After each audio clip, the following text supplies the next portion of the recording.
بسم الله الرحمن الرحيم نحمده ونصلي ونسلم على رسوله الكريم أما بعد.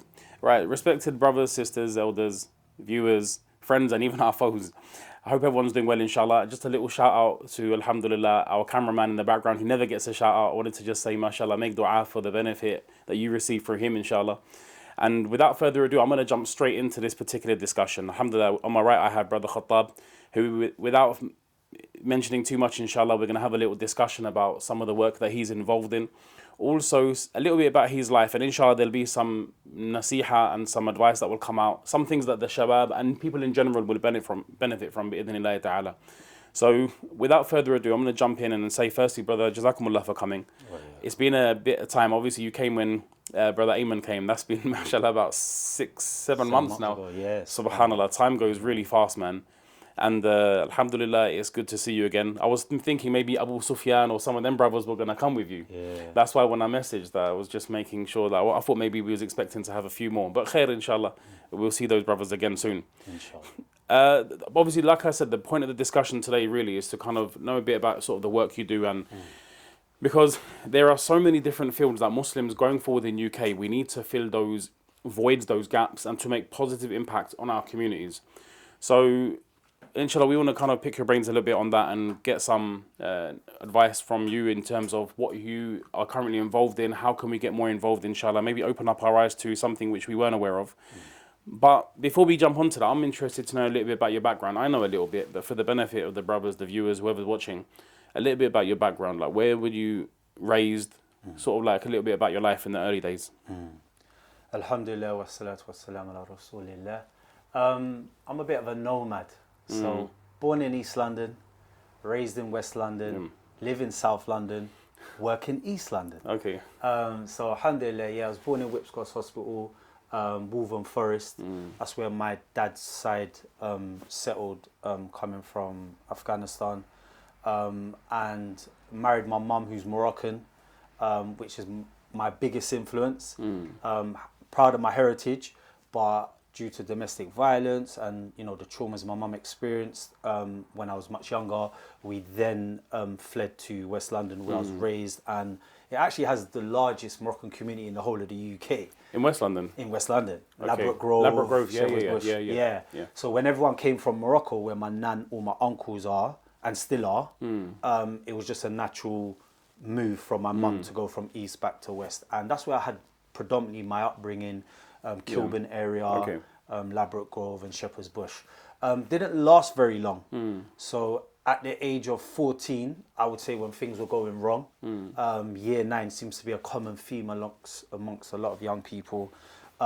Enjoyed school in the beginning, then you become a bit of a clown, you carve out an identity that is just leading down a dark road. And don't know how much you want to know, but by the time I turned 18, I received a life sentence. So, adopted, generation's a bit different now to where it currently is. So we never named ourselves as being part of a gang. We didn't have tattoos, we didn't wear a colour bandana, we didn't block bang, we never named ourselves from a specific postcode, we never had no emblems on the back of our jacket. But if you want to go by the Google and the Home Office definition of what a gang was, which is 2 or more committing a criminal offence, then we might be categorised as that. That's how my parole board named me anyway. So at the age of 18, I received a life sentence where I served 16 years in custody, so age 18 to age 34. And alhamdulillah, that impacted my life in a way that got me closer to Allah. So it's very difficult to kind of unpack my background and my life, because I didn't have much of it, and I've always said my life is boring until Islam came along and gave life to it. So for me, it's all the same stuff. I'm not unique. Guns, knives, never done drugs, alhamdulillah, never touched that. There's a reason for that as well. Toxic relationships, negative peer groups, it's all the same. It probably just was created in a different way to a lot of the youth of today. But in prison is where I started to practice Islam. At age 23, I'd say it was the profound moment where light bulb, certain book, peer group change within custody, and then I started to practice Islam. Yeah, when you mean practice, so prior to going to prison at the age of 18, would you have identified yourself as a Muslim at that time? Identified, yes. Yeah. In regards to actions, no. So Okay. as me and Hamza were just talking about Muslim by name. All right, I get Muslim it. by name, this isn't enough. So, I'm not one of those guys that say, no, Islam's in my heart. I mean, the attitude of some people I've met, and I kid you not, you have to laugh. If you don't Yeah. laugh, you'll cry. Someone said, I'm fasting in my head. No, they have I'm that. fasting. Yeah. Unfortunately, we have Yep. that, and I don't need to have a beard Yeah, to be Muslim. Dillage, it's in my heart. Just Okay, watch we've the heard that BBC before. documentary. Yep. Sister said, very calculated answer, but you don't need to be Muslim to wear hijab. And for me, I ain't the perfect Muslim. I never will be, but I would say I was only Muslim by name until I started to connect with Prophet ﷺ, who I realized was the true role model that I was seeking. Definitely. And then I would say, age 23, I felt like I was a Muslim. Okay, that's alhamdulillah. Well, better late than never, as they say. Alhamdulillah. You as you were discussing, you mentioned that you read a certain book. Would you be kind to share, like, what book is it? Of course. Or was there a number of books? But you said a book, so I'm Yeah, interested. and there was actually a story behind that as well, because when I was in custody, I was the youngest bail marshal I've ever had Okay. at that time. At 18. At that time, Right. as they told me. They've gone on to have younger, but in 2001, I was the youngest they ever had. Yeah. That's what they told me, because it's a 21 and up prison. Okay. So I was actually on the unit, which is a prison within a prison. At that time, they housed Abu Hamza, they had IRA, they actually had 2 female drug lords. Wow. I was like, why are females in a In a men's prison, yeah. And it's the millions that they amassed, the manipulation. They just couldn't be housed in a female prison, so they went into a maximum security prison. So that was an experience in itself. I then turned 19 after being convicted at the Old Bailey for murder.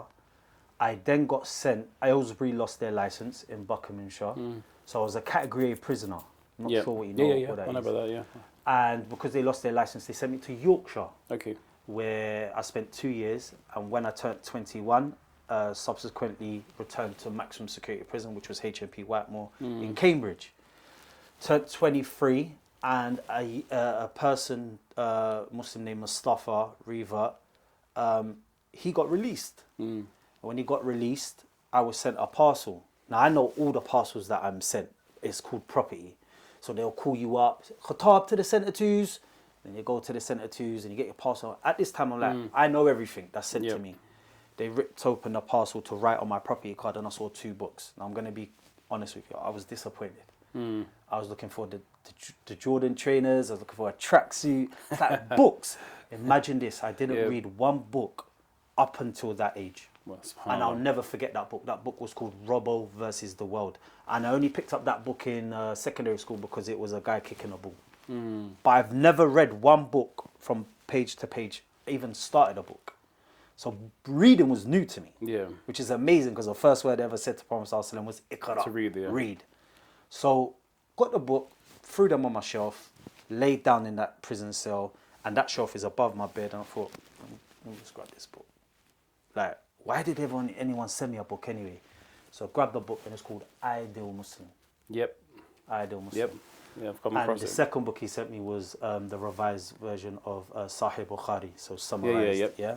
So not all 9 volumes. Yeah, it's the tajreed, tajreed al-sarih, yeah. So at that point, I'm like, there's so many hadiths. Look at my ignorance. I thought there was only 40 hadiths in Islam. Okay. I thought, oh yeah, the Christians have 10 commandments. The Muslims have 40 hadiths. This is what I didn't know. There was thousands of hadith. Yeah. I just wanted to share that because that was my level of ignorance at that Yeah. time.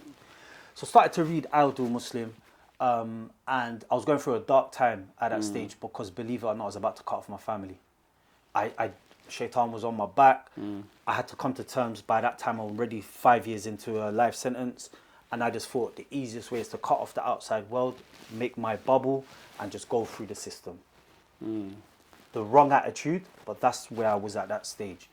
So I started to read this book, and my moral compass started to shift. Okay. Started to read things that were like, what? And I remember one, it always comes to head, and it said, you are not a true believer. So this book is telling me, this hadith is telling me, you ain't a true believer. Who are you to tell me I'm a true believer or not? So I feel like you're testing me. So I said, you are not a true believer if you go to sleep and your stomach is full, Yeah. and your neighbor goes bed hungry. I was like, that don't make no sense. What do you want me to do? give them a Michelin star meal. This don't make sense because I'm questioning books. It then went on to say, even if you was to stretch your soup with a glass of water, that will suffice. I heard kindness within this direction. Yeah. Then it went on to kingship. Those that cut off the ties of kingship will not enter paradise. Yep. The thoughts that I'm playing with, and now the book's telling me this, it was coming at a perfect time in my life. And then I started to realize all these references are being made to Prophet Sallallahu Alaihi Wasallam. So I was like, who is this man? Yeah. Started to read into him, fell in love with him. Yeah. The lahiyah started to grow. And the reason why it's important to read certain books is because I don't worship this man. My role model is human. But who does he love? Where is he getting his direction from? Yeah. Allah subhanahu wa ta'ala. So this book kick-started what I needed at that time, which was a mandate to profile. And then it was interesting because at that time there was only 12 Muslims in that prison. By the time I left... This is the Yorkshire one? No, Cambridge. Cambridge, okay. I was 23 at yeah, this then time. you moved to... Yep. Yeah. So at that time there was only 12 Muslims. Yep. I left in 2014, spent 10 years there. And it's 75% Muslim now. So there was an increase of Muslims that came, and I think we all needed it, and that was the book that really kickstarted. So may Allah reward Brother Mustafa, who sent me that book, changed my life forever, and kind of gave me direction to start to pursue Islam a lot more, so to speak. Yeah, that's amazing, man. One book, how it can have a profound impact. Exactly.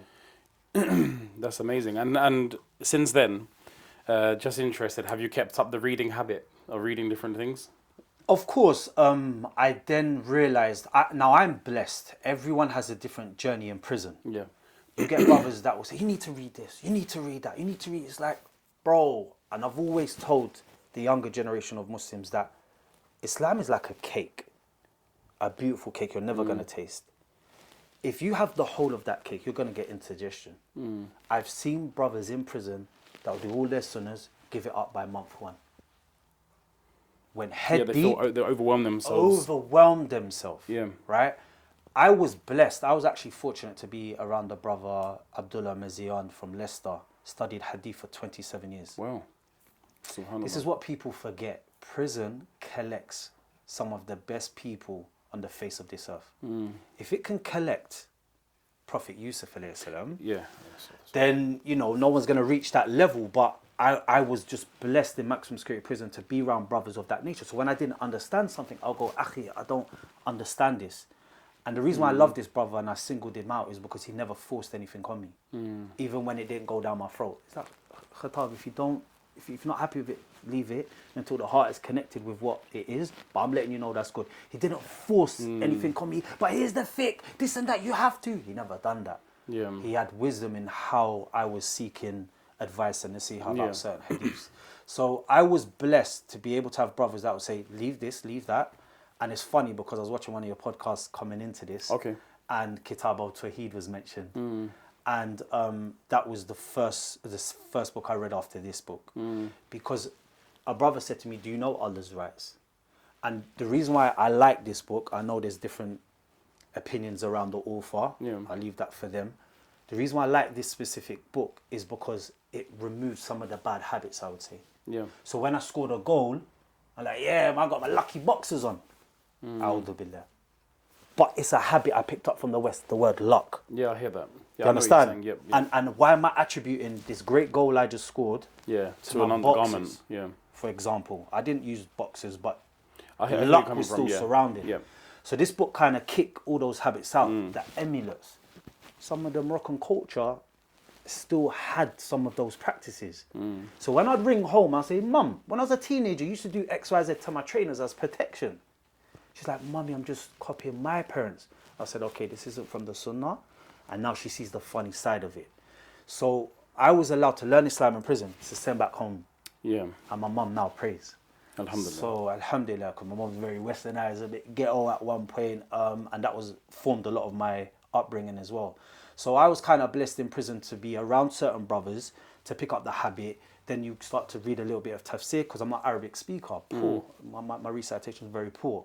So I remember at one point wanting to learn Arabic, and they just kept vetoing it. They just wouldn't allow it. So there was a lot more I could have done, But I think what people forget is those years that you spent in prison, you're still coping. You're still trying to cope mentally, getting through it. Yeah. Does that make sense? That makes sense. So And I that- feel yeah. like I've wasted a certain amount of years. I should have come out way better, way more knowledgeable. But you have to remember the stresses and the survival mechanisms you need to employ to get through. A lot of the hood legends that people rap about now are spiced out. They're lost in the sauce. So prison, physically you may get through it, mentally, Allahu Alam. Yeah, I So hear this that. is where Islam became a crutch for me. I found solace within it. But I do feel like I've wasted some. I actually believe I should have come out with a degree as well. But Can you still get degrees in prison, UK prisons? yeah, you can get distance learning Okay. kind of set up. Right. Don't know what the regime and funding looks like now in the current climate, but at that time you could. So I've actually had 3 of my brothers come out with a criminology degree. Interesting. 2 have gone on to secure their masters outside. Subhanallah, that's amazing. I mean, as a piece of comfort, I mean, you did say that for the first 5 years, obviously, you were slow to get into it, but the remaining 10, alhamdulillah, you maximised your time or took more benefit from your time. So alhamdulillah, I think that is a positive. But what you mentioned actually was interesting about as a survival mechanism to kind of cut family off so you can just ride your time. I hear that, and that's some people do those things, like because they know that this is a long stretch. Every time you're phoning home, you're kind of reminiscing on the outside. It keeps on triggering those emotions. So the one way how to deal with it is just to cut off cold. I hear that. So it's a survival mechanism. People do that. But what I would say is with the grace of Allah, you found Islam, you came onto the deen. It could have been the other way where you, for the first 10 years you didn't, and the last 5 years you did. But in this instance, the majority of it was, alhamdulillah. So, good on you for that, mashallah. May Allah Ta'ala give you more istiqamah, which is a good thing. There's one thing which you mentioned, and you said that by the time you left Cambridge, 75% were Muslim. Now, someone actually, interestingly, they threw this comment on one video which caught my attention. And that was, the prison system is full of Muslims. So that guy gave an impression from his comment as if to say that enough Muslims are getting birded off, and that's the majority of them. In my humble experience, due to, without disclosing too much of some experience I've had of work in the past, I would say that in prison, a lot of people revert. It's not that people, majority are coming are Muslim. It's that once they come in, they see the brotherhood, the ukhuwah, the community, the structure, and what you hear, that kind of that solace and comfort in the deen, people then find Islam. Would you say that that's correct, according to your, based on how Cambridge was? No, that's factual. I remember the Jamaican community in maximum security prison. There was a large amount of them when you look at the Northwest incarcerations, when Trident was rife. Everyone except one took their shahada. Wow. Everyone except one, and I'm still in contact with that one. He was my neighbor for 4 years, and everyone came to Islam for their own reasons. But absolutely a factual statement to say that there were just as much Muslims in prison than there were reverts, because people were doing 30, 40 years, and it's like, well, what can you do? And when you see what Islam was actually offering you, like I say, Islam has given me more than I can ever give it. Yeah, absolutely. And I agree, think that's for all of us. In prison, I don't care who you are. If it was, the MBA, Sheikh Taymiyyah Rahimallah, like me, Riff Raff, whoever it may be, prison is a time for reflection. So if you haven't utilized that, and I think what a lot of people, there were some that actually became more Christian than it was outside. They picked up the Bible. More to faith, More people, Hindus, Sikhs, they picked up their holy books, their Vedas, whatever it is. And it's like, I guarantee you weren't flipping those pages when you was on road. Maybe once a week. But in prison, it's a time for reflection where a lot of people, with the faith that they're accustomed to, have actually picked up the book more. Islam is something I always invite people to challenge. The Quran don't need no defense. I love it when you critique it. Sometimes things don't go down their throat straight away, but when you give the logical reasoning behind it, it really blows your socks off. And I think it gave brothers a lot of time to just sit down and say, wow, wallahi, I met brother Tayyib, tall, he's about 6'4", got deported back to Jamaica. And I remember CH, a young Hackney brother, taking shahada in the gym. So sometimes the gym, sometimes the wings in the prisons are segregated. Yeah. So the only time you can really link up with each other is on a mixed gym session. Yeah. So we got this brother, and it was just an opportunity for him to take his shahada with the brothers he was comfortable with. The next week, Talib, took his shahada. And I was always curious at why some people took their shahada. And I remember going to him, I said, Talib, can I just ask, it's not, don't be offended or be undefended. Why did you take your shahada? Wallah, he said, I remember when CH took his shahada, and I just saw the love the brothers gave to him, the hugs alone. Yeah. I just said, nah, I want that. Yeah, I hear that. He then got deported back to Jamaica, gave dawah to his family. They've all taken. Subhanallah, amazing. They've all taken their shahada. They're all Muslim now. You don't know what khair is people are viewing, what they're gonna see. That story will never ever leave me. So people do enter Islam in very, very different ways, but absolutely that's a factual statement that you can look at the people that incarcerate and say, see you Muslims and this and that. But a lot of people are taking their shahada, they're reverting and they're finding solace in Islam in custody. Yeah, if anything, that could be used as defense for Islam to say, well, look at what the good Islam is producing, that these people are finding solace and comfort within the deen. But rather, you see, it was put across so sinister, as if to say from this guy's comments, whether he's sinister or not, and obviously he's remained to be challenged, but from what I could see verbally, it was like majority of people, I in prison are Muslim and so on. But in my humble experience of working within that sort of a similar capacity, I found a lot of people would take their shahada within the prison. But I wasn't sure if this was like countrywide or UK-wide, but alhamdulillah, from your experience, you mentioned the similar in Cambridge. I agree with you. I think that's wonderful. The fact that that ukhuwah, that brotherhood, that was as if that was a spark within someone's heart. And that's a mad thing, right? Because based on your experience, would you also say that a lot of people go towards gangs, sometimes they find comfort in wider groups, is because there is something lacking within the parental family? One fraction. Yeah. That's one fraction. So if you're alluding to a sense of belonging, if you're alluding to a sense of belonging, then absolutely that is one of them. Some people are tired. They're tired of their offending history. Yeah. They're like, what is Islam got? Yeah. And it's amazing because when you enter wholeheartedly, you realize that it's actually filling all the voids that you actually have. And I always tell people, look, especially in the current climate, London, midst of a housing crisis, we're facing austerity, poverty's rife. Like, people think we're a rich country. We're not. We're not. We're a country with a small pool of rich people. Yeah? Outside of that rich people, it's difficult. And I always tell people that, we worry about our bills. We worry about our spouses or who we're going to marry. We worry about our children and how they're being educated. We worry about, and I always say, just put all your worries into one. And that is seeking Allah's pleasure. And when people come in Islam, they're like, I feel like my life is just being simplified. Yeah. I'm just supposed to seek Allah and then I get Jannah forever. Yeah. Now, of course, there's ways you got to do to attain it. I'm not saying neglect the whole of your life. Yeah. But for me, Islam is very practical. And this is what I always try to tell the shabab as well, is that what you need to understand, one of the biggest misconceptions flying through social media is Islam is a religion of restriction. It's a religion of protection, not restriction. Yeah, I like that. Yeah? I'm allowed women. Yeah. I'm allowed money. And I'm allowed to party. Don't be shy of the word party now. You can go kick it back home now. Yeah. You're allowed all of this. Islam is just saying do it in the parameters. In the correct way, yeah. Yeah, in the correct way.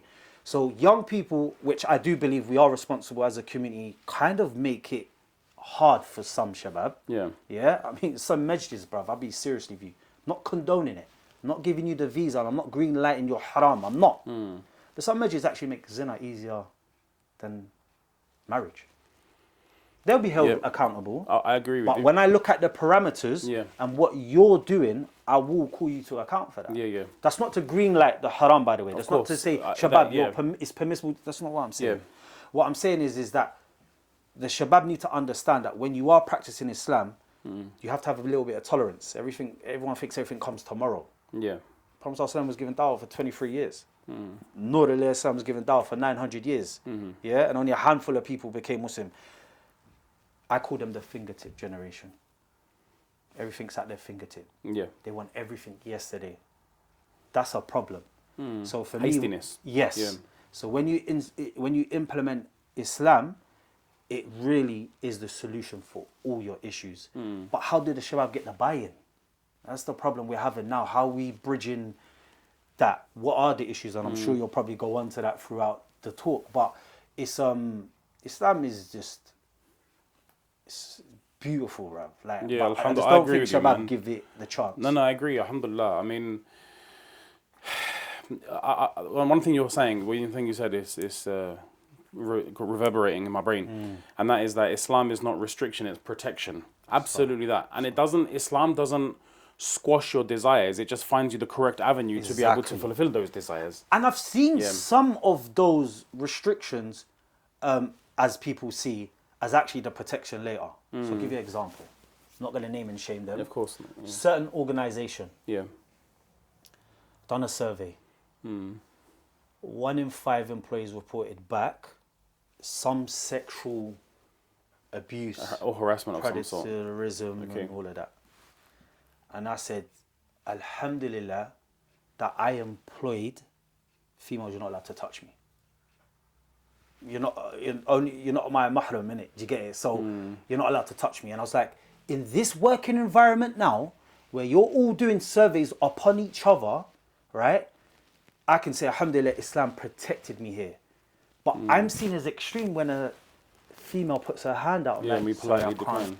You understand? So it's like, yo, you're a bit extreme. So I always try to give Dawah in the best way, and I actually work in the hospital space now as well. And I said to a specific nurse that felt I was extreme, and I'm confident in Islam, totally confident. And I said, well, how far do you want to go? Because in parts of Europe, I would kiss you on both cheeks. And because she didn't, and that's invasive in London.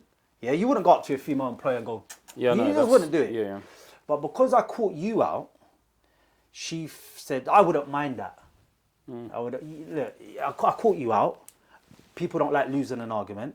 And I said, look, I've given you the dawah, but this is where I am. That restriction then went on to go and protect me, because that survey can't be about me. I don't even let females touch me. I hear what you're saying. Do you get it, Aki? Absolutely. And you see a lot of people say, look, we're just going for Costa coffee.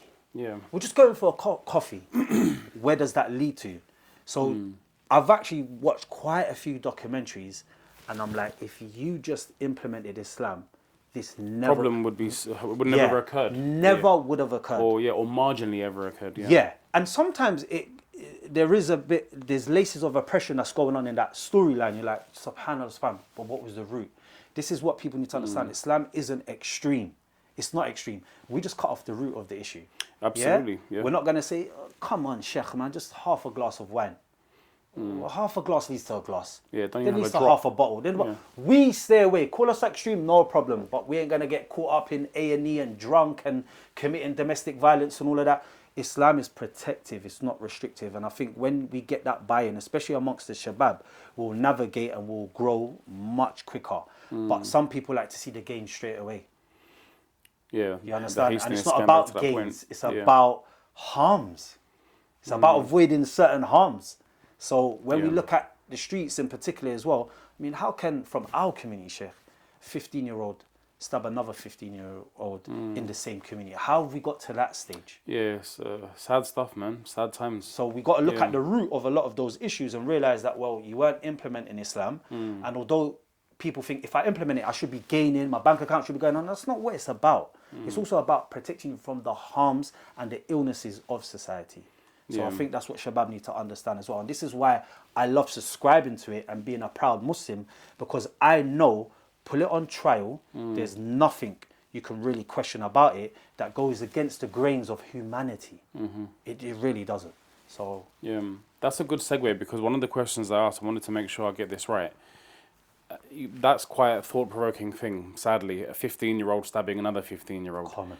I mean, Allah forbid, astaghfirullah al-azim, but I don't know if you heard recently that there was an attack where some young kids were involved of a sexual nature, and the youngest perpetrator was only 12 years old. It goes to show how messy society... Locally? Within, I think it's south of England. I don't know if you Well, guys I've know heard cases way worse than that. Allahu Akbar. It's come recent news. I can't remember. No, actually, it wasn't in south of England. It was something, a news article which I had heard of online.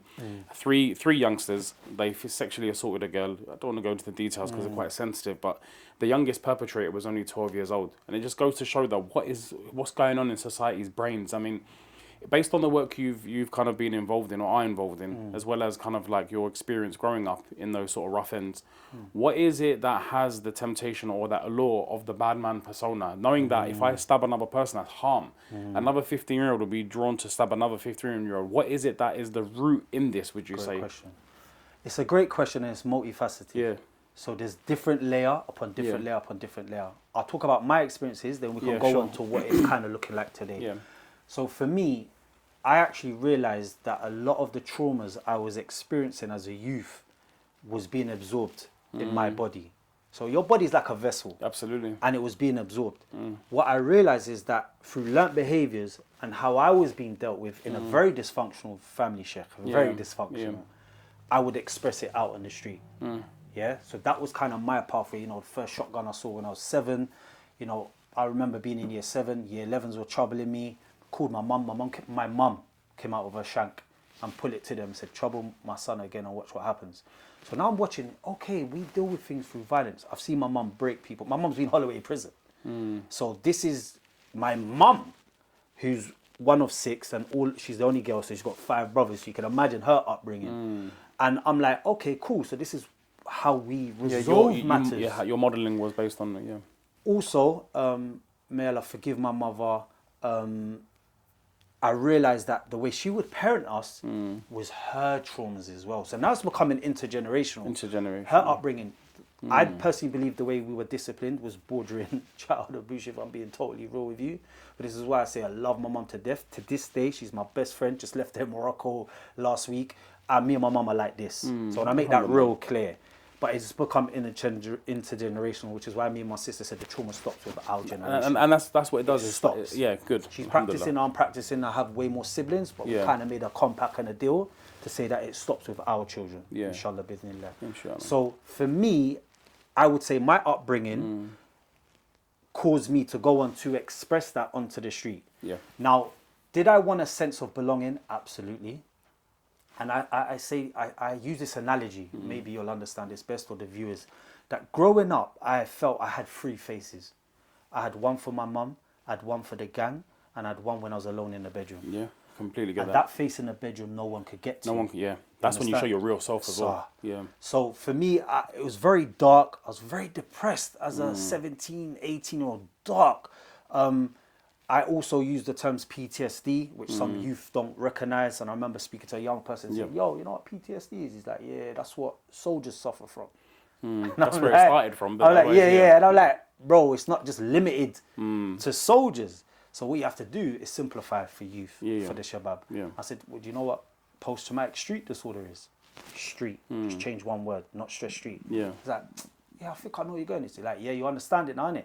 Carrying weapons, running from police, toxic relationships, you don't even have a stable mobile number, sofa surfing, running from the ops. I know what you mean. Yeah, Khattab, like, yeah, I'm feeling that right now.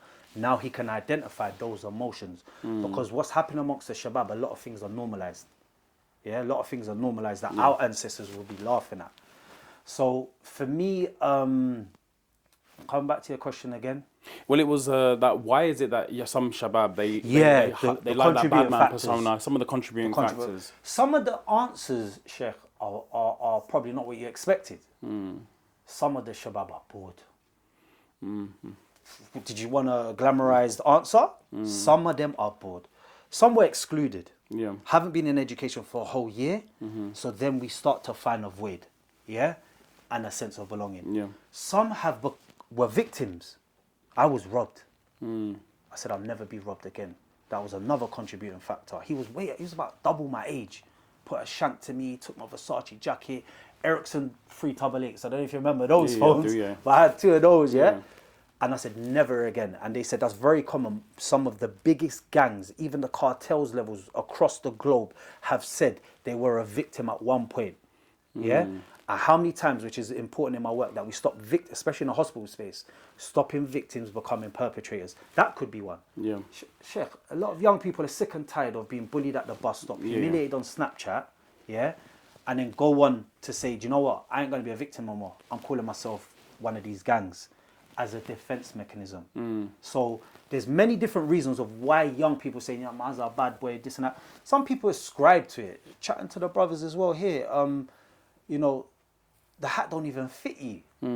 So now that tells me identity crisis. Yeah, definitely. What being Muslim weren't enough? Yeah. Wasn't Muslim being enough? Now you can laugh at our phobes, that's fine. Yeah, that's all good. Because I'm laughing at your shower caps and your Crocs. You feel me? So that means that you're struggling with acceptance of what Prophet ﷺ has given you. Yeah. My ancestors would laugh at you lot today. But if Shabab can make Crocs and shower caps cool, then... Yeah, with sagging trousers as well. You understand? I remember Khalid Yassin, he was speaking about parts of New York where some of the gang members were coming forward and they were wearing, when they tie it above the ankle, and they were wearing it in the way that the Muslim would today. I'm like, yo, what going for that? How are you lot doing that? He goes, hey man, it's what the Muslims are doing. So we're not here to be trendy to you, but it shows you that some people to that level pick up our habits. Yeah. The Shabab again once. That's interesting. I didn't know pinfolded come from that. Yeah. Some people fold it up. I remember like, that was quite a common trend. Yeah. Very important as well for the garments to avoid being flowed. But for young people, like I say, multi-led, everyone, I've met junior MP elects. Yeah? Junior MP? Junior MP elects House of Parliament. Right. Elects, so you've got MPs, yeah? You got the junior level. Yeah. I'm not getting into what we agree about the Parliament, but I'm saying that the point I'm making, there's a prestigious pathway you could take. He went on to be a gang member. So there's some people that actually were private schooled in the northern parts of London. Yeah, because I do my research on you. Like I see all these drillers come up and these rappers, and you might be talented. You ain't about this life. Well, because you're rapping about it, don't mean you live it. Yeah, exactly. So when I start to look up and do my research a little bit more, I'm like, brother, you went to private school. I'm not saying that's a bad thing. But you're presenting a persona which you don't actually you haven't inherited. It's more a selling point. Exactly. I think this is why Eminem became endearing to a lot of people, because he said, I'm trailer trash. Yeah. He owned who he was. Yeah. He was genuine. I don't green like what he does or what he raps about. My point being, he was genuine. So a lot of youth actually have identity crisis. They might have experienced childhood adverse experiences. Actually, what I've noticed as well by managing an inbox, there's quite a lot of people in our community that have experienced something as a child that have now come out in very toxic behaviours. Yeah. Do you understand? Whether that's child abuse, a sexual assault, whatever it is. Even attachment and stuff, attachment theories. Exactly. All this stuff. So you know this very well with your background, Sheikh. So for me, when you ask that question, which is what I do in my line of work, is offer tailored support. Yeah. One shoe don't fit all. Yeah, what works for Haditha might not work for Hamza. What works for Sheikh might not work for Khattab. I get that. It has to be a tailored approach. Yeah, integrative and more. Some people have a void of, and you said earlier on, it offended a lot of people. Why should it? Because if you do your research, even with gangs forming over 200 years ago, the drivers for that is exactly the same today. Yeah. Exactly the same today. Single parent households. Yeah. Now I said single parent. I didn't say just fathers are absent. There's fathers that are sole parents as well, that are missing the mother in the household. So single parent household is a big one. Poverty is the biggest in the whole of UK. 41% of all UK violence is actually attributed through poverty. Now that's another concept that's very difficult for our uncles in our communities to understand. Because they're saying, okay, why would poverty be a driver for a 15-year-old stabbing another 15-year-old because their bank account never went up? Now that's something you need to unpack. Because when we talk about opportunities or being humble or the fingertip generation, it will all tie in that young people actually want a better life, or they've had an illusion recreated for them from a rapper in New York to say that this lifestyle can be accumulated through trapping. Yeah, do you understand? And they have false aspirations and hopes. Full aspirations, So there's so many, like, it's such a loaded question, which is why I hear that. Of why young people want to be a bad boy. Yeah, no, because I've grappled with this issue myself, obviously being in the counselling field myself. And without going into too much details, or too many details, I was a school counsellor for one particular school for a year, and then later on after that for another one for 2 years. And one of the ones I was at is in Croydon area, And subhanallah, they had a lot of mad vibe in that school. Croydon's no joke. Subhanallah. It's my neighbouring borough, Yeah. and it's not a joke. I mean, obviously Crawley is very different from Croydon. I could never, it's something you hear about, you read about, you watch on a film or video or documentary. It's like I'm seeing this sort of stuff live. So obviously it's a question which I've always wanted to ask, and I've got my sort of hunches, I've got my theories. One of them you've alluded to already is that excuse me, the hastiness. I want everything now. So if it means shoving a gun to someone's head, if it means putting a knife to someone, getting that significance, getting that money, it's a road to that end result which I've seen or been promised by someone else. The other one is obviously the sense of belonging, wanting to be wanting to fit in, because as humans we're social creatures. So we actually seek approval from others, and if it means me being accepted by doing something which I know deep down is wrong and I hate myself for it, but yet I'll get clout for it or respect for it. Yeah. So that and then the other one which you mentioned as well, which is boredom, not having opportunity. And this is where I would say, and I mean the greatest of respects, and I'm not pointing fingers at any masjid in particular, but if you notice, out of these four things, all right, providing an opportunity for a youngster could be challenging, but you could provide the brotherhood. 100%. You could provide the drop-in service 100%. To be able to be there to the shabab to listen, providing activities. So alhamdulillah, there are things within our masajid that, because there are going to be some people that watch this are going to be pessimistic and say, well, what can we do? I say, wallahi, as a Muslim community, I've campaigned for this, that up and down the country, if we just had a youth approach, non-judgmental, providing the spaces, being open to, you're going to see a youngster come in, maybe not dressed how you like, not acting how you like, but it's okay, nurture that individual, work with that individual. The end result, inshallah, would be extremely valuable. So we shouldn't be in a state of pessimism or losing hope, but rather, given the current infrastructure, work on that, develop that, and inshallah go on to provide those services. And wallahi, we will have an impact on our communities. 100%. So I'm glad you've mentioned some of those things. It's not to say that masjid will solve the problem, but at least at the very minimum level, alhamdulillah, there are some good efforts in the right direction, and we can, work on what we've been given. I'm just going back to that point again, bro. Wallahi, that thing about that brother accepted Islam because he felt of the ukhuwah and the brotherhood. I get that. There was one youngster, not youngster, he like midlife brother, but he wanted to go and visit a masjid. What was his inclination towards Islam? Of all things, subhanallah, he said when the imam said Allahu Akbar and they put their heads on the floor or they went into ruku, I'm using the word ruku, he just said when they were bowing and prostrating, how uniform they were. Everybody was like in synchronization. It was like everyone's united and joined. Again, that sense of unity, belonging, and so on. And that's why one of my issues which I have, stay hold to your manhaj. Hold on to your fiqh. All good, but don't make a circus of it. Where we're just slating each other and having debates over finicky issues, creating this scene as if Muslims are intolerable people. You're undoing the good that is happening in our communities. Wallahi, where you have some scope. And if you differ with someone, all right, khalas, I make dua for you, come from a place of sincerity. But the image which is given on social media, Muslims are intolerable, they shout, they scream, they're always attacking one another, and then they cancel this one, cancel that one. You're undoing the good which a lot of people are working towards in our communities. 100%. So I know I'm chucking, I've gone on throwing a mad curveball in that. The thing was about that, belonging and so on. But believe me, there are a lot of goods, and no one should ever feel a bit, what's the word I'm looking for, pessimistic, to say, well, what can we do? What my man are talking about is big, like solving gang problems and crime and so on. Wallahi, it's as simple as a youngster coming to the masjid and giving the guy a hug, man. Trust me. Wallah, don't ever underestimate that. Never underestimate something like that. It's so true. Those little acts of kindness, I think people underestimate it as well. Like it's we're men. Yeah. But we still need love. We absolutely do. You understand? It's an unspoken. 100%. We crave it just like anybody else. And honestly, the group that the peers that you profile with is so important as well. Yani your friends who you hang around with. 100%. And shabab are craving that. Yep. Right? So if we can't create that space in those specific masjids, then we're doomed from day dot. The masjid is actually the heartbeat of that community. Yeah, we're more than a place where we bow our head and keep it moving. Right? This is why when you go back through history, they were always trying to form it and realize the importance of imams and scholars and all of that. Because you could fight and win wars, but if our hearts ain't in sync, then that's a broken. Yeah, it's just it's damaged. And I, like you said, not naming and shaming masjids, but I remember when somebody came to Imam Shakil to take their shahada a couple of months ago, and he said, you've travelled all this way, like your locality has masjids. And they said, when I came in to take my shahada, they said, book an appointment. Oh wow, subhanallah. Book an appointment. And That's this is how low we're going. Allah You understand? Book an appointment.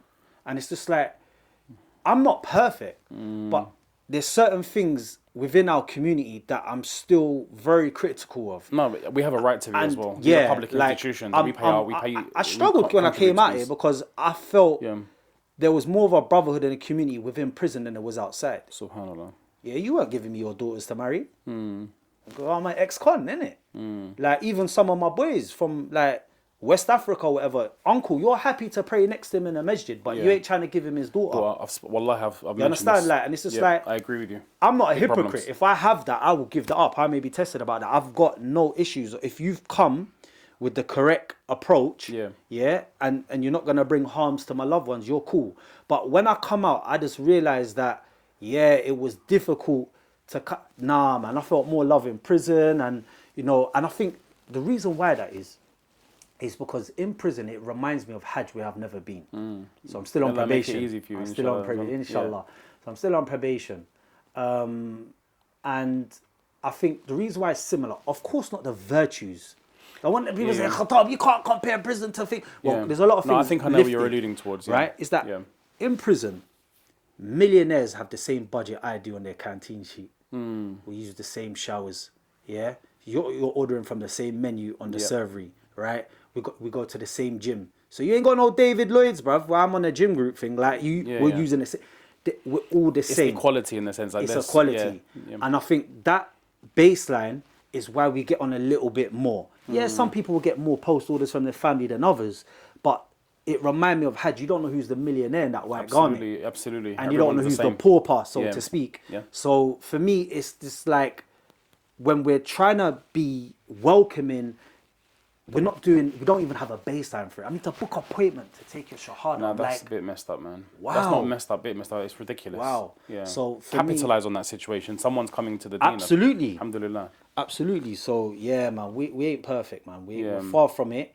But again, the invitational side of Islam, and it's something that Ayman agreed on as well, that we explored, that shahada, but we're not even looking after our own community. We're not even looking at our own back doors. What about the people that are already Muslim, that are struggling? Yeah. Like, shahadas are amazing. I'm like, you've got the treasure now. I'm happy that you have a chance to attain Jannah forever. I'm happy for you. Yeah, but what about those? What about where we are? Prophet ﷺ said, look after your back doors first, which he done. Then he came out to the world. And I think within our own communities, shahadas are amazing. It's amazing to even witness. Yeah, when you see them cry as well, you're like, yeah, I'm proud to be a Muslim. I've just witnessed someone take their shahada. Allah can take that from me tomorrow. But for the people that are already existing, I do think we're losing sleep over this. I remember Prophet ﷺ actually neglected someone, and the surahs escaped my memory, and he was admonished by Allah subhanahu wa ta'ala it was Surah Abasa. Jazakallah khair, Shaykh. So for us, I think that's important. We need to make sure that we're still looking after the people in our own community, because if that neglects forms, we're a mess. Wallahi, you've mentioned something really profound, and it's true. All the Prophet ﷺ did, it was that he was giving da'wah to the chieftains of Makkah, and he had in his heart that it wasn't like, I just ignore you completely. Like, I'm just coming to you, just hold tight, and he's focusing a slight bit more attention. Rather, it could have been acknowledge, then get back. It was just that one little thing, and that was the admonishment. And we see, na'udhu billah, like, without doing our dirty laundry in public, but we are having people leaving Islam within our communities. 100%. And this doesn't even make us lose sleep. 100%. This is my level of frustration. I mean, I've said this and I've been the bad guy because of it. But if you let youngsters come to the masjid and they don't tick your boxes in terms of your religious ideals, at least they're coming to the masjid, man. Exactly. And I get it. We want to see, mashallah, thobes and all this sort of ideal, what you're thinking. But let's just say they come, dress as they like, acting as they like. Let them come. They've got rough edges. They will slowly learn the etiquette of the masjid. They will they will come. Exactly. But rather than we want perfection before you start, that's not going to happen. Exactly. And we used to have, like, some youth groups running locally and so on. Unfortunately, due to them having a sour experience of playing a football, hitting a flower, like a plant, getting damaged, and then as a result, people kicking off. I think that's if I can honestly say it and call it what it is short-sightedness and a lack of priorities. Short-sightedness, that if I say something horrible to this kid, it's only going to break his heart. It's easy for him to just walk out of the masjid, go to the corner, pick up a bag of mal and smoke it and get zooted. Literally. And it's literally an older billah, and it's easy for him to get groomed into that way of life. So I've had issues with this. I mean, I'm not saying I've got it right and got it worked out, but I really do feel so passionate about this, and I hope and pray if this is one nasiha people can take away from this, and that is focus for Allah's sake on your youngsters. 100%. Make masjids welcoming. Try and encourage and facilitate youth gatherings and do what we possibly can within our potential, because wallahi, Allah will ask us about this, man. Let me ask you a question, Sheikh. Please. And for the brothers here. Yeah. Do you believe that the youth are the future? 100%. And I also say this, they are not only the future, but if you want to look at this condition of your future leaders, look at your youth, because they are going to be the leaders. See, I disagree. Okay. And the reason why I disagree is because the youth are the present. They're not the future, they're the present. Okay. They're here right now. Yeah. It's a form of programming to just believe that, because we get the inboxes as well, especially the Akhiman's inbox and all that, a parent calling us for a 15-year-old. I can't turn your 15-year-old into a man overnight. Yeah. That's what you want to see. That 15-year-old for me is not the future, he's the present. When we look at our past leaders and the age they went on to rule certain cities, it's a form of, I know I'm playing on words, and you are that's what I was correct. thinking, But it's just basically to understand and promote that support, to understand youth are here now. You're focusing on the priority of the Our immediate. youth's children are the future. Yep. Our youth's children are the future, but our youth are here now, Sheikh. They're the present, and they need to be molded from day dot. Yeah, definitely. You can't expect YouTube kids to parent them all the way up to age 11, then let them go to some Jahil football club, and then 15 you're seeing behaviours act up, and then think shaykhabdulmajid or Khattab or Aki Ayman's one talks are going to solve that issue. What has to happen within the household, and I don't always point my things to parents, although that was in my case, I don't always put my things to parents because it's not always about them, but you need to start sacrificing, implementing Islam very, very early in that household. I get the samosas I got to get on the table, and you just want to let them watch a tablet for 2. Like, I totally get that. Like, I'm not a hypocrite. I've got relatives that do that. I get it. But there's an unhealthy amount. And if they can't connect with an identity with Islam or etiquettes of what we do, because, brother, I'll tell you this, we're more than Hajj, fasting and giving zakah, bro. We're more than this. Absolutely. And even if you're doing that, you're just about in the folds of Islam, yeah? You got to do way more than that. Yeah. But I think there's still some cultural beliefs that if we do this, we're Muslim, we're good. Yeah. I want Shabab to excel. And the reason why I say they are present, because I believe, and why I'm passionate about youth, is the next leader is amongst that. Definitely. Yeah? Even when you look at Mahdi and that, correct me if I'm wrong, Sheikh, he ain't pious. He's not born into a pious. Hadiths actually say he's jahil. Like, he's going to overnight, Allah subhanahu wa ta'ala sparks that light. All I would add to that is that the hadith from what Abu Dawood didn't mention that him being ignorant or jahil, but rather Allah will endow him with those qualities overnight. Then he will be quote unquote leadership material in that sense. Better explanation. So I hope I engage with one of those youth someday. Well, I hope I do. I don't know if it's my lifetime, but I'm passionate about youth because I know that they are our present. They're not our future, and we need to empower them to kind of steer, because you don't know what khair you're going to plant. You don't know what word you're going to say. You don't know what viewer listens in and says, yo, like, Islam is perfect.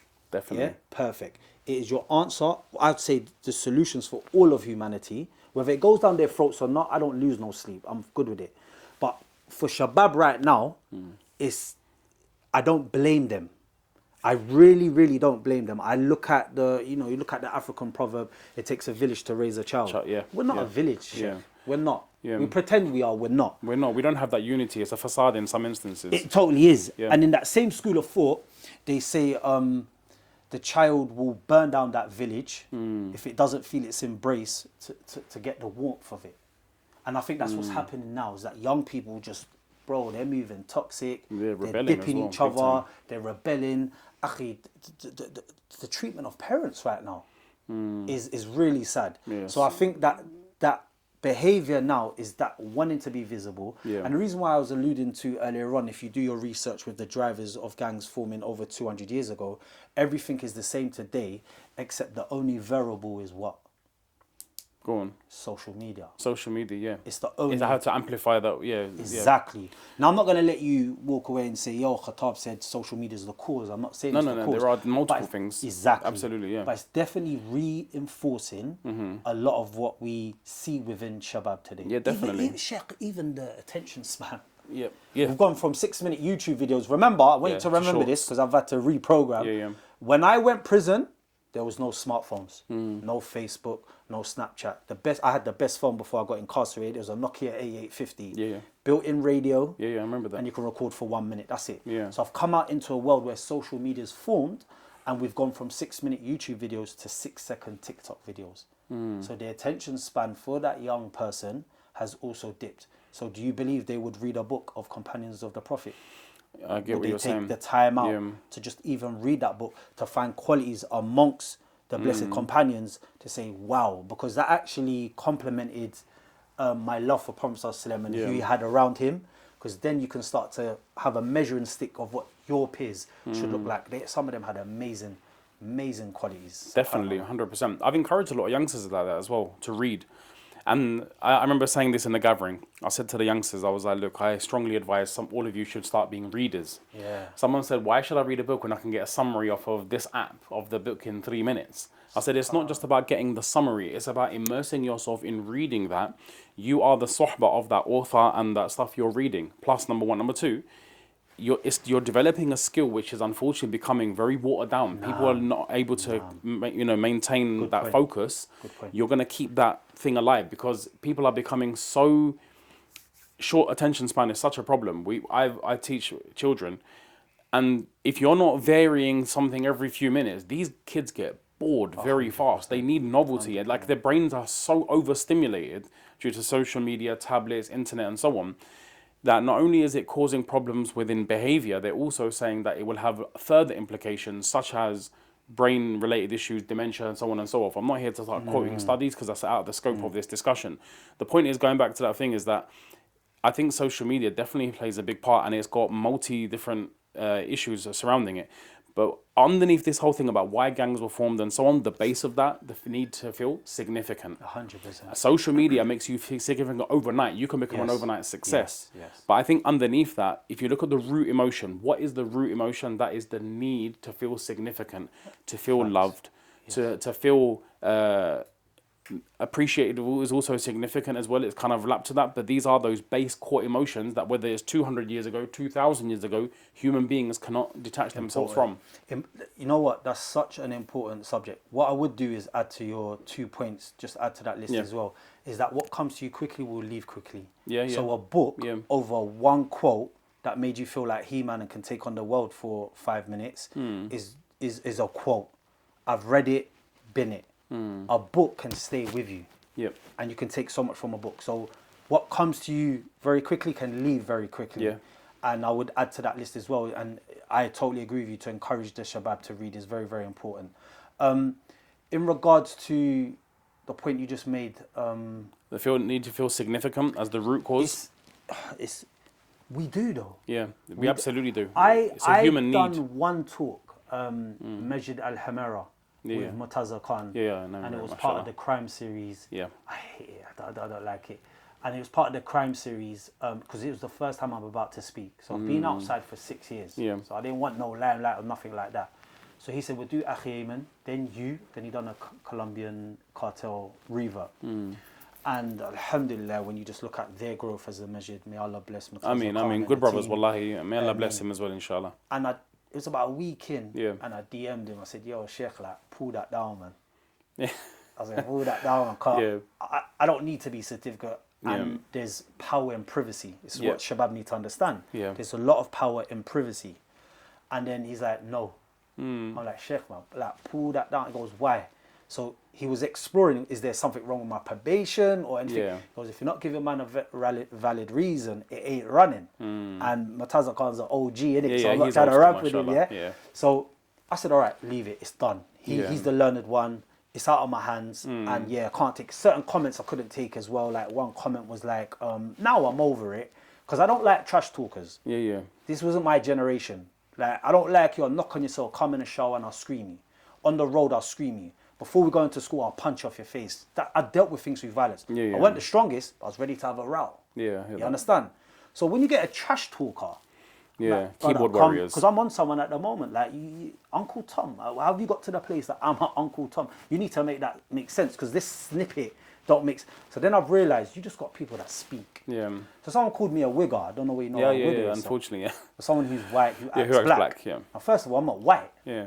I'm not white. Yeah. Secondly, what's your measuring stick of acting black? Yeah. Yeah, because I'm a product of my environment. My peer group I hear predominantly was Jamaican.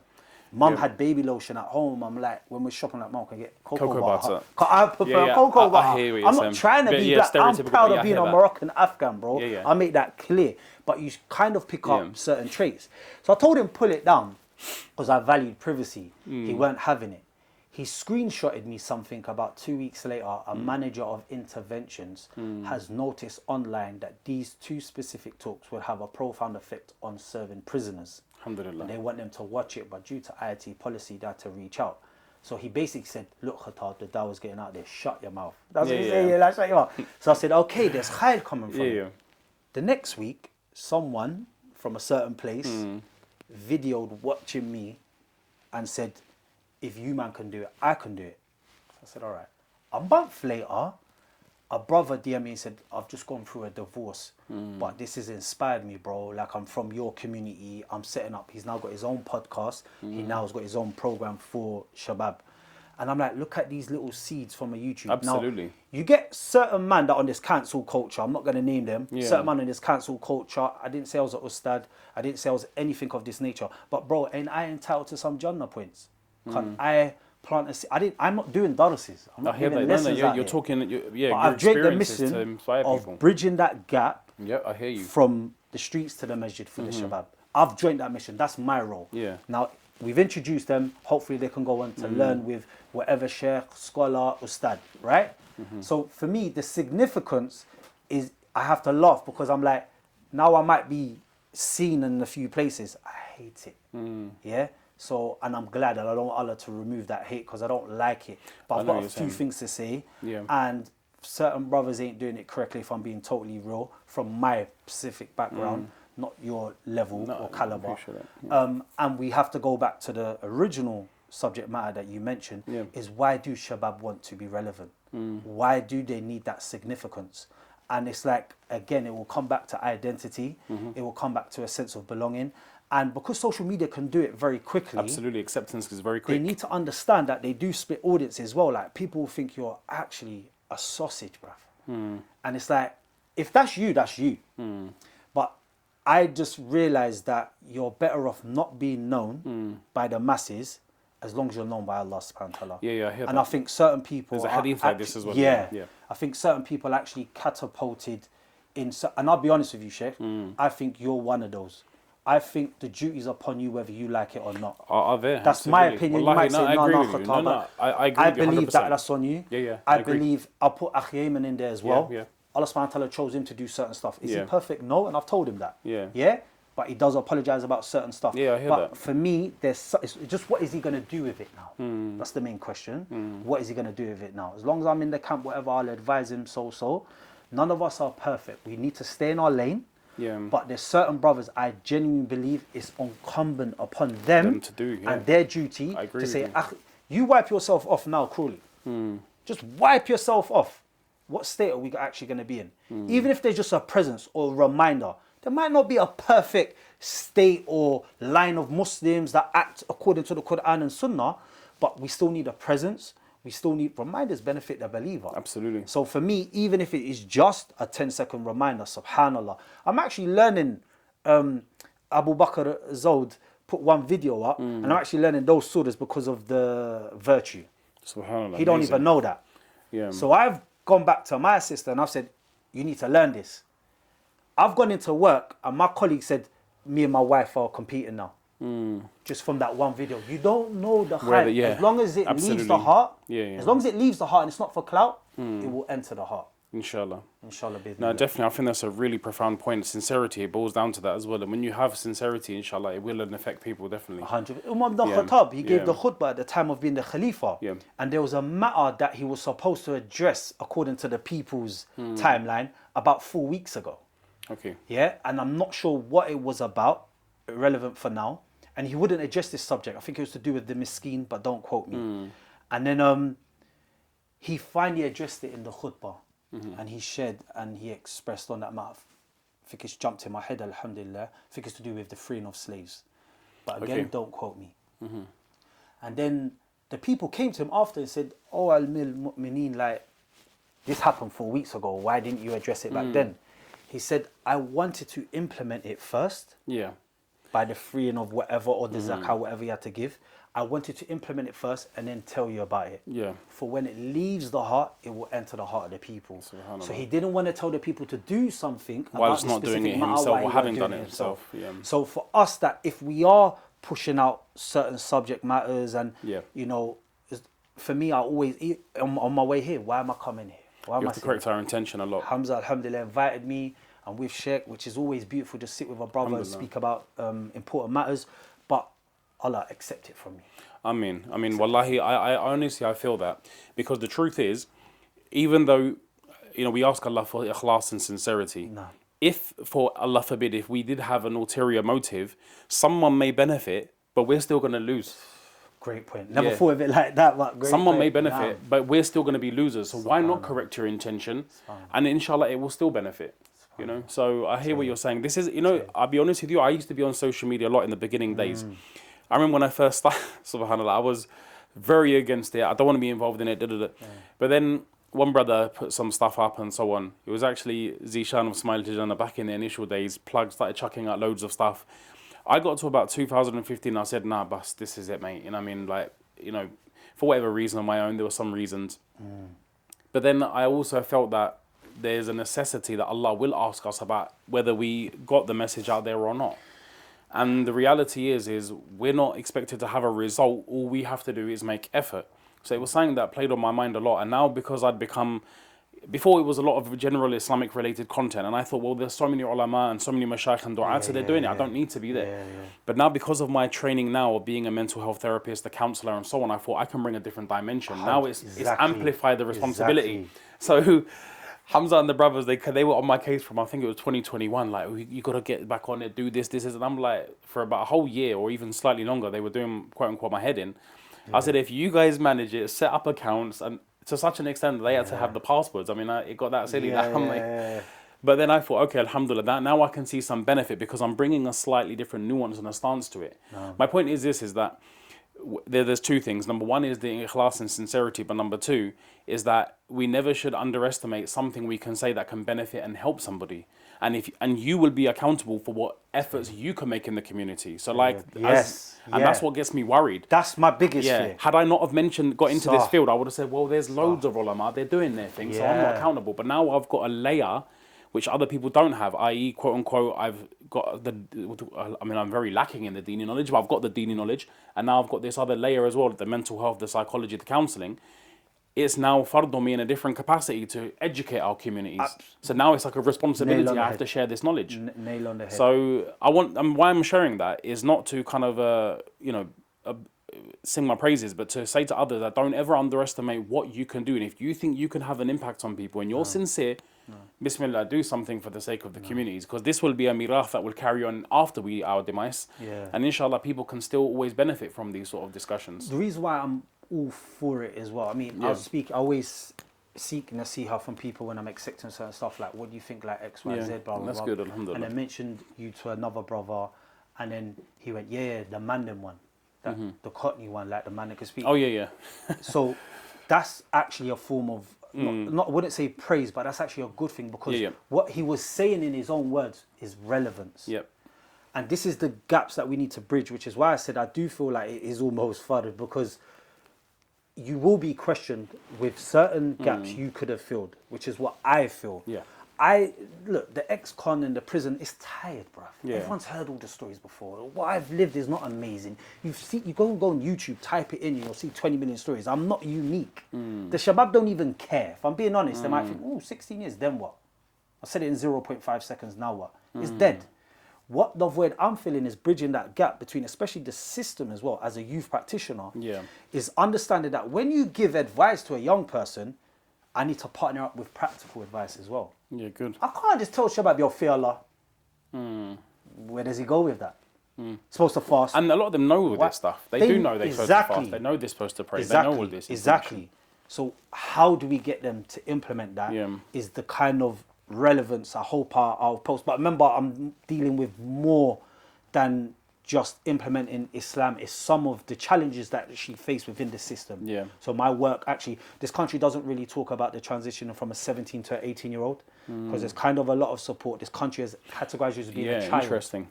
So they've categorized you as being a child. As soon as you're 18, Sheikh, everyone pushes away. Yeah. So some of my young people can't even afford ID. And you need that to go to the DWP office. I'm not saying sign on for the rest of your life, but they need to stabilize certain benefits until we get them into work. So there's one barrier already there.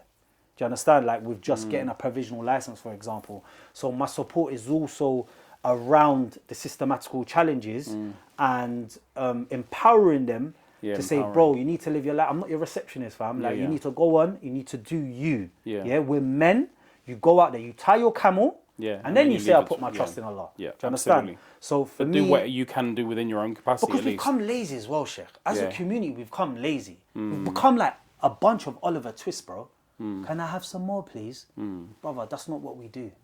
That's not what we do. Like, we got to go out and do ourselves. And when I came out, the biggest thing I struggled with was what is my rizq going to look like? Wallahi, with my DBS is crazy. Yeah, it can be a challenge. And I'm like, what?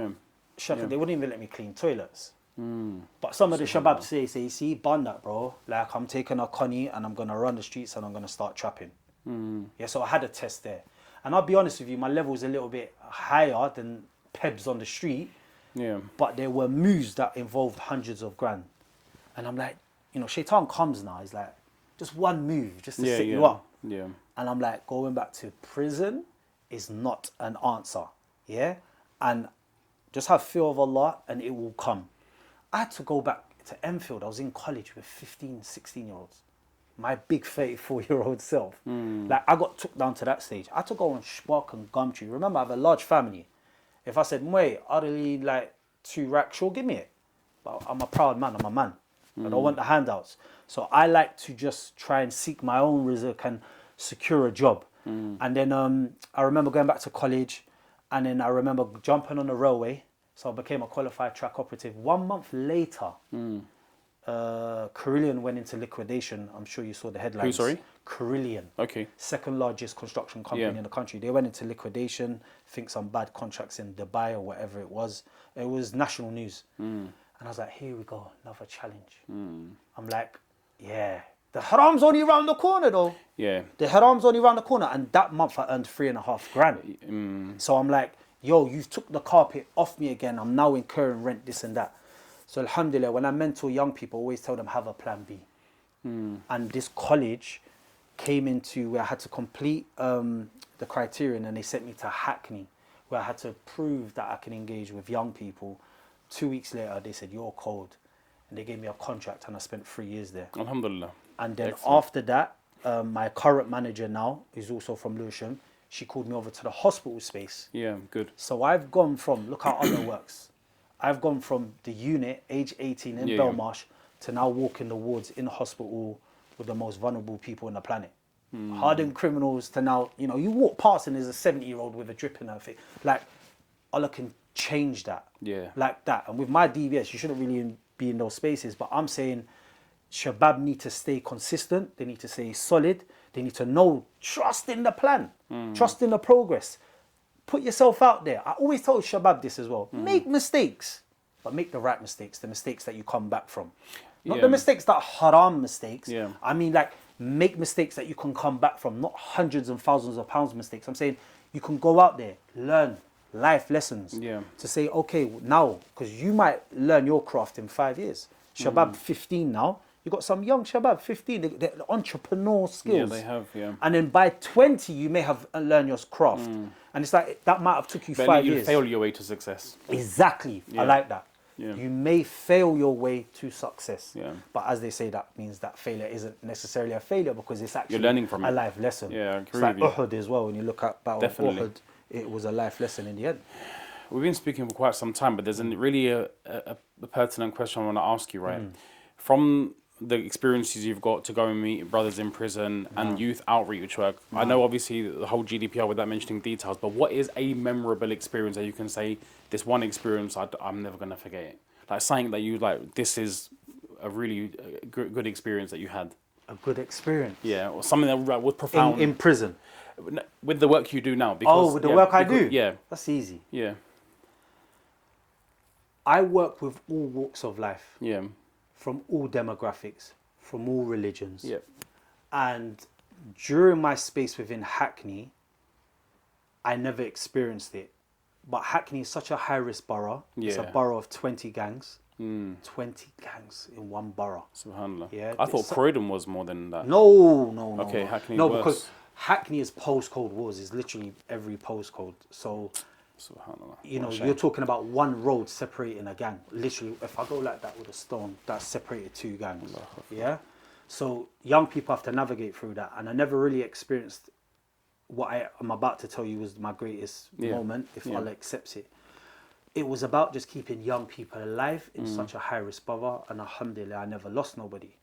When I got to the hospital space, 5 people took shahada in the 3 years I've been there. Alhamdulillah. Now, that's never been my objective because you are the Dawah. The reason why I'm careful of what I'm saying is because I don't oppose my values onto anybody. Yeah. Yeah. Whatever you see is whatever you see. What sparked it, Allahu Alam. But if I can be a vessel to steer you to that, and I think 3 of those 5 was performed with Imam Shakil. It's all documented. I don't hide from it in my organization or anything like that. But on this specific line of work, I sit back and say, Subhanallah.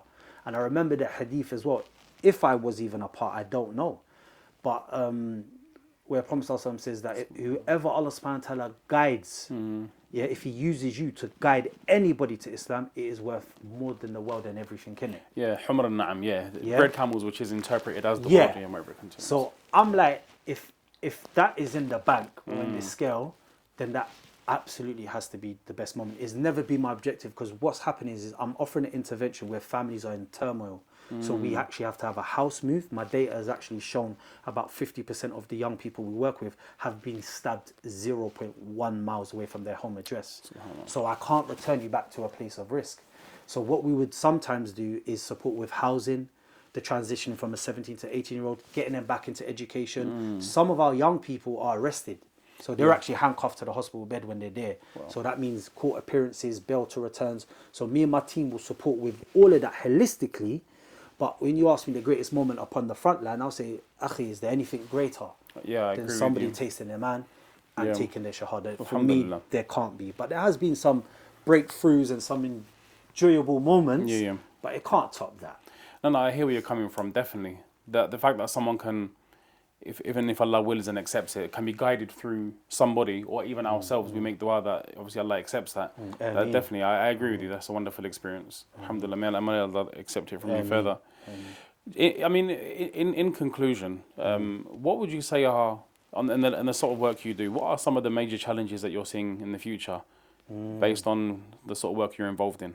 So good question. So when it comes from an Islamic perspective, or I would like to hear more sort of the system, the systemic side or the system, the kind of the red tape, so to say.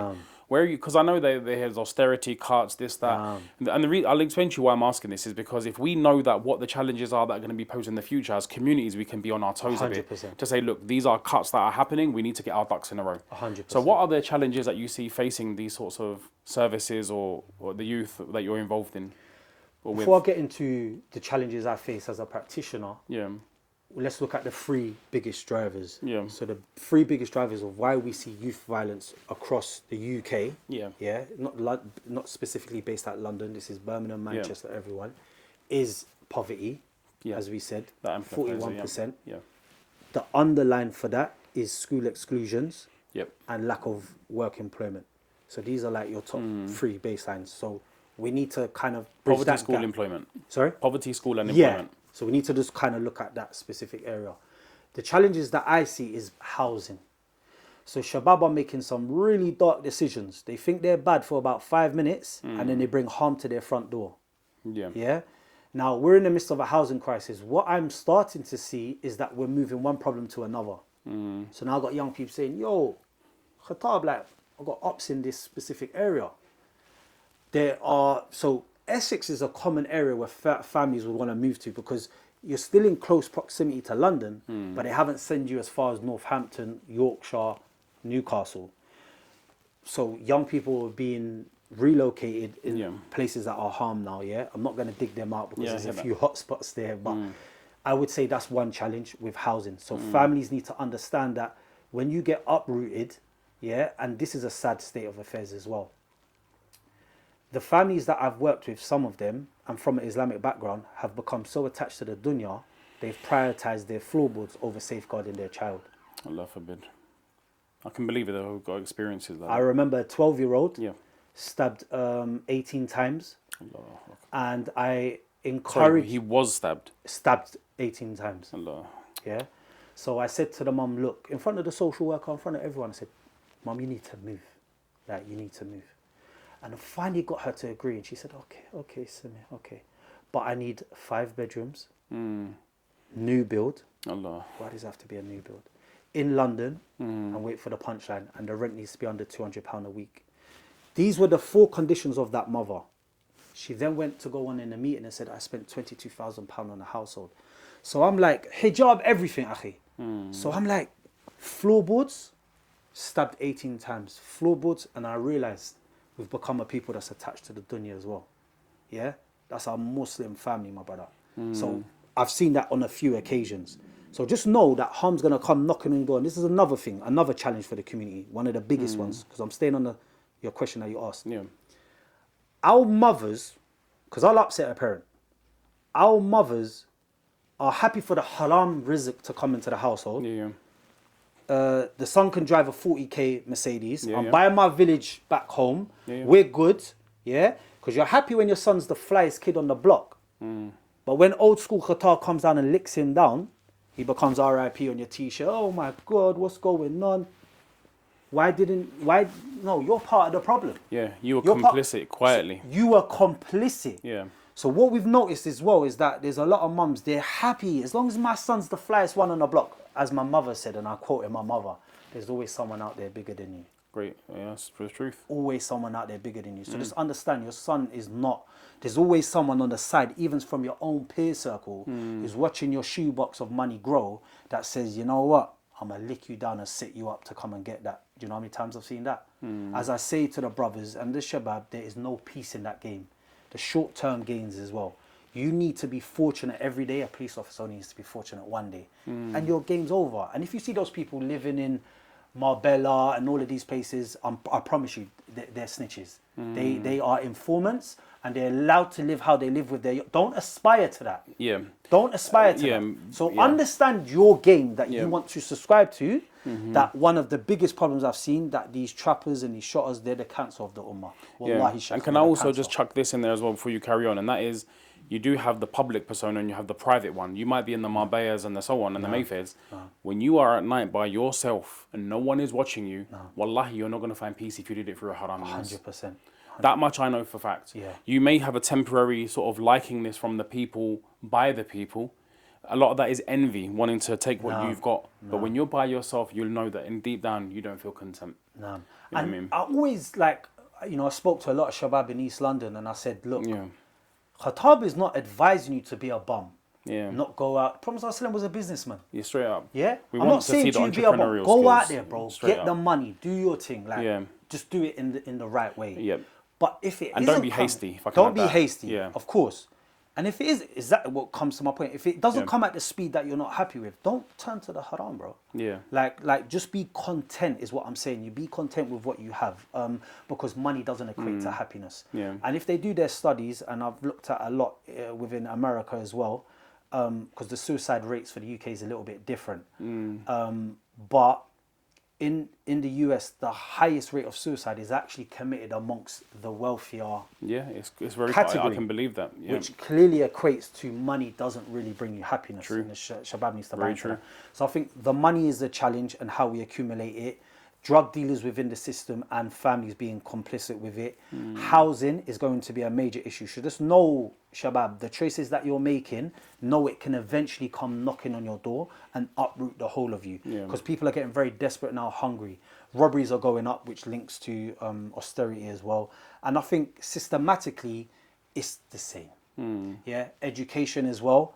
Be mindful. Do you know what's on the rise? Go for it. I want to empower Muslim parents with this as well. No, I take that back. I want to empower parents.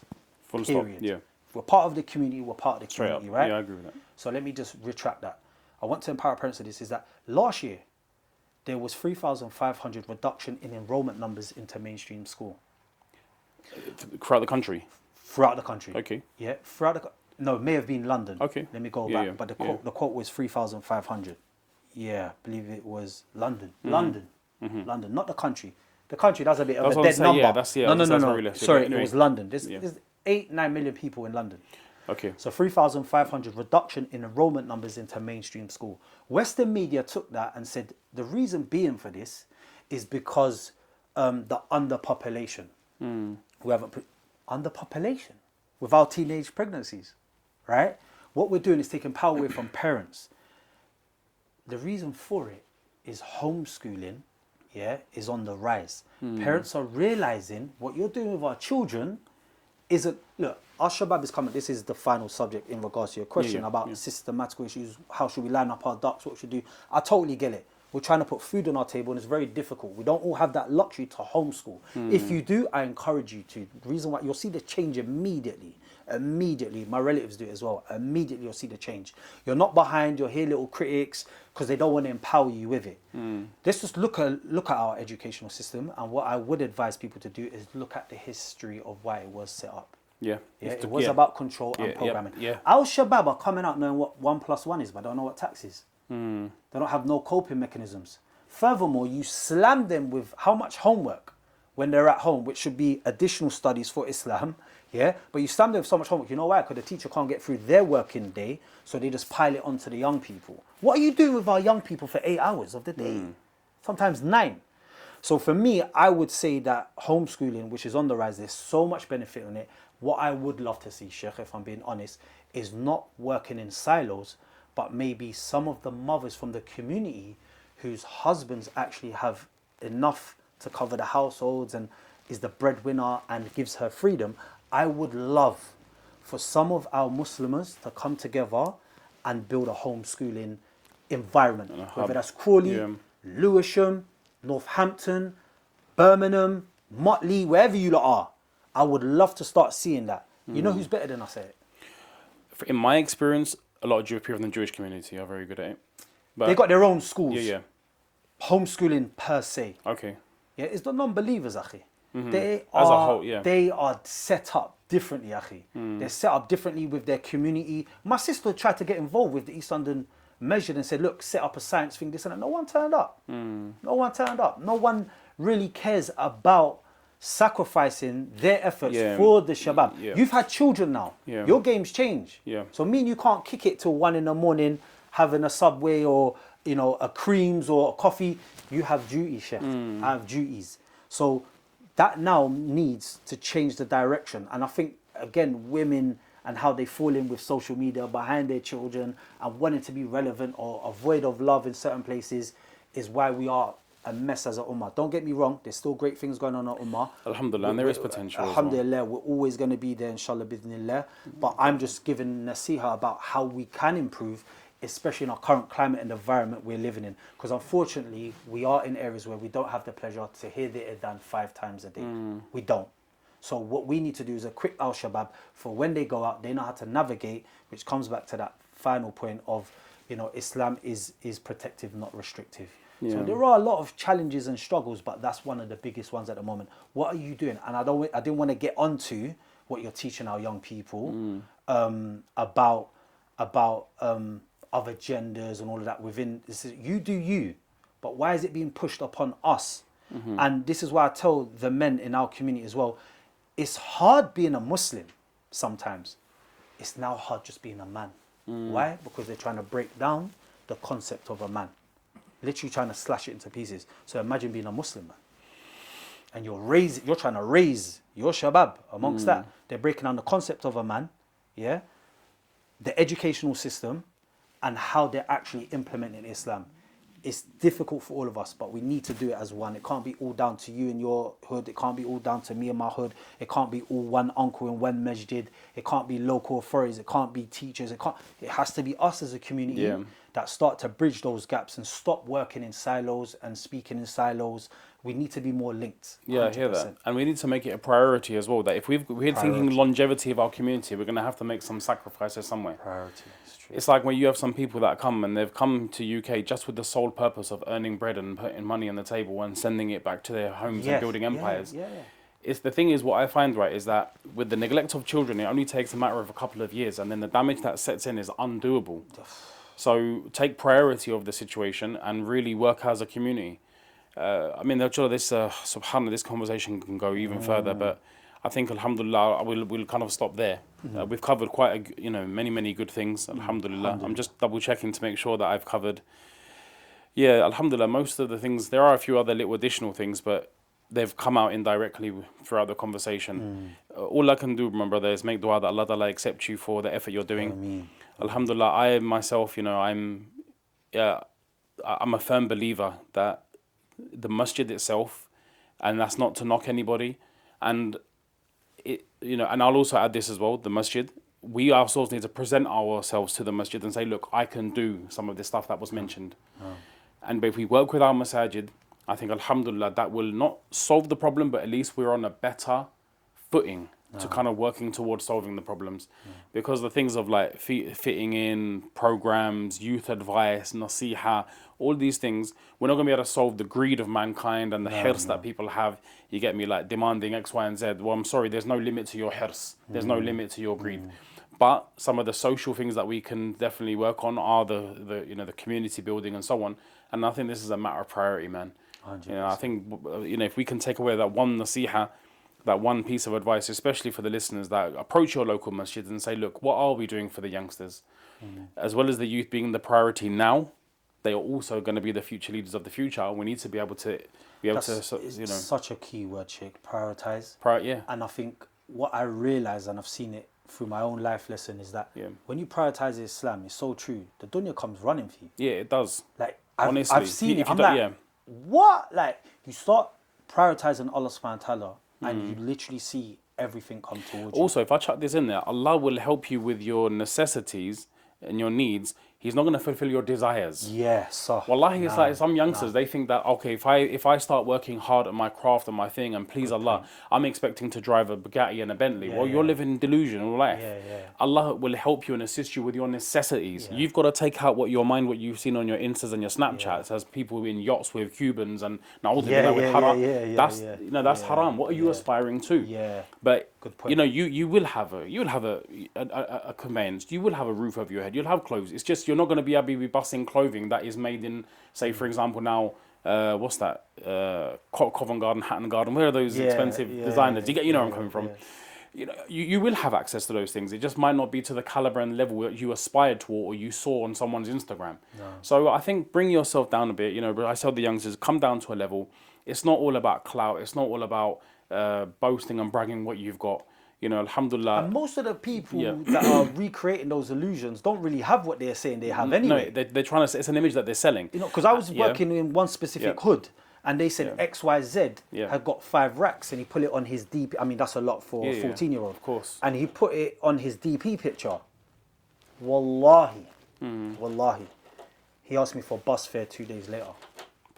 Because the 5k was going to your boss. But because I had it for a little bit of time, I said, you're going to get some clout from it. You feel like we're from the same hood. If you've got that amount of money, wallahi, he asked me for bus fare 2 days later.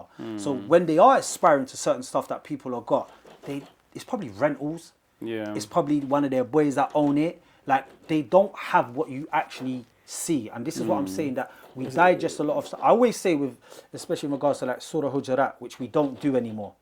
is verify the truth before we pass it on to the second and third. The youth don't do that. And it reminds me as well of this saying when they said one lie, it will come a time when one lie will spread on one side of the world to the other before you put your sandals on. And it's like, well, back then, how would that have happened? Yeah. But you could send something from WhatsApp to another country, and you're like, where's the verification? Young people are getting lost in that source as well. And with the rise of AI and fakes, that's another topic. The next layer now. Not even touch that. The next layer I now. know. It's actually scary. That It's got me also thinking as well, man. May Allah forgive. Crazy. But look, honestly, my brother, may Allah Ta'ala reward you for enlightening us on some of the work you do. May Allah bless it and give you istiqamah, inshallah. You know, there's a lot of goods in our community, but we just need to, you know, tie the loose ends, tie the camel, do some extra effort, just focus on our priorities and work in, you know, in harmony with other, you know, with our community members, inshallah. And hopefully, this is an ongoing discussion, an ongoing thing. We shouldn't feel pessimistic or lose hope.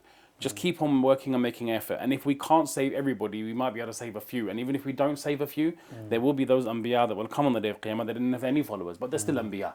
You won't be lacking and failing in your duty and your job. Can I ask you a question? Please, by all means, before we... Because it's popular. Yeah.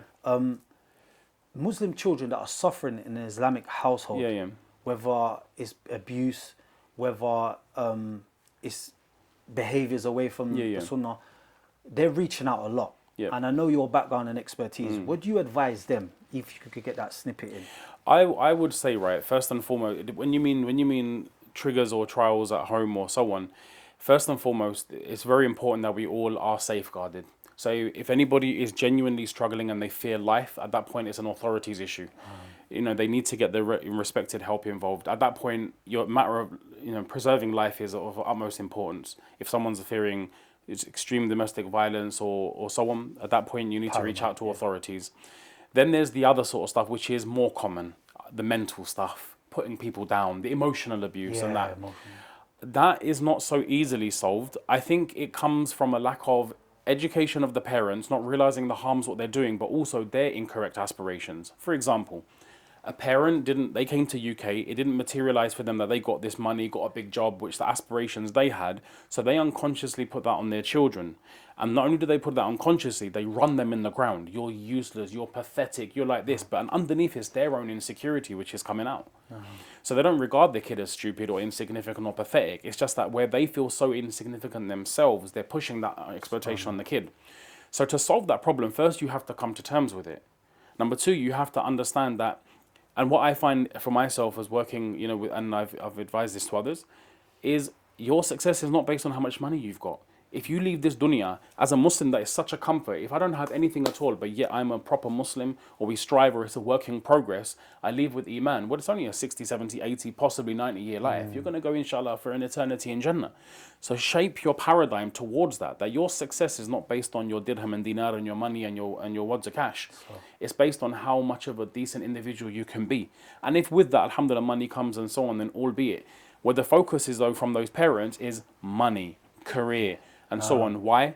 I didn't get it. What are people going to think? Oh, mashallah, look at their son. He's an X, Y, and Z, or she's an X, Y, and Z. So it's incorrect aspirations. The deen can help solve that, number one, but also is to become consciously aware yourself. So again, it's a bit of a big issue. How do you solve it? violence, domestic stuff, no, the authorities need to be involved. That is extremely important that people aren't, you know, at risk or at jeopardy. And, you know, and if, for example, now it's more of an emotional, it's more that sort of thing, I think it comes down to educating the family on the dini issues. And that's where it comes down to, subhanAllah, our masjid playing a very important role, where the ulama have such a powerful mimbar, they can educate this stuff from the mimbar itself. People will hear those messages. Don't judge your children. Treat everybody with respect. Having your limits and passions in terms of dunya, because even if you were to inherit mountains of gold, you're still going to want a second and a third. So it's reinforcing that educational message. That's how in the longevity we can actually solve this problem. There's no quick fix because it's unconscious. And you've really got to come to terms with it, that I'm feeling like this because of my own insecurities. But it's a work in progress, and inshallah something that will go further. However, what I have noticed is that for those youngsters who are second, third generation here, the things are changing. You know, I'm not saying that money isn't a priority, because it is for most people, but I've noticed that it's not as, call it toxic, wallahu alam, I don't know. I mean, because there's always this thing of, I need to prove to other people, like with the migrant community, is we came to England the same time. If I don't materialize or have money, what like you've got, I'm a failure because you've been here 20 years, I've been here 20 years, I've got nothing, you've got. That means you're better than me. Yeah. Whereas we're born and bred here. For us, this is Yeah. home. I mean, I don't Yeah. look at home as another country. We're born and bred here. So for us, UK is life for us. So I'm not buying a house because I need to impress the geezer who came the same time as my granddad. You know, that's irrelevant. I want it for my own purpose. So there's a slight difference in the wealth for the youngsters. Again, it's a very, like, we can talk about this for hours, wallahi. Yeah. But I think, alhamdulillah, it boils down to education. It boils down to the practicing on the deen. Once you practice and prioritize the deen, that within itself solves so many problems. That's why I'm advocating so much the importance of the Masjid, the importance of attending durus, importance of coming onto the deen, because that itself is an antidote for the many ills which we do see in society. Love that word. Wallahi. Antidote. But alhamdulillah, we'll finish from that, inshallah. And I hope that obviously this has been benefit for you. So as much as I benefited from yourself, alhamdulillah, I hope that people listening can take advice from this, benefit from this. And inshallah, we make dua that Allah Ta'ala accept the good that's that's been said. Anything that's not been so good is purely from ourselves. So inshallah, make dua, spread this to others as well. Make dua for, alhamdulillah, the work Brother Khattab is doing, the work which we're trying to do. And as a go-to point, please take this further from this discussion, this podcast. Approach your local masjids, reach out to the imams, reach out to the committees, reach out to those people who have that sort of authority within our community. Encourage them, beg them if you have to, that look, we need to start doing something for our communities, we need to start doing something for our youngsters, and inshallah, hopefully, we can work towards making better ahwal for our communities, bi'idhnillahi ta'ala. Yeah, so we'll sign out here, inshallah. Jazakumullah khairan. Assalamu alaikum wa rahmatullahi ta'ala wa barakatuh.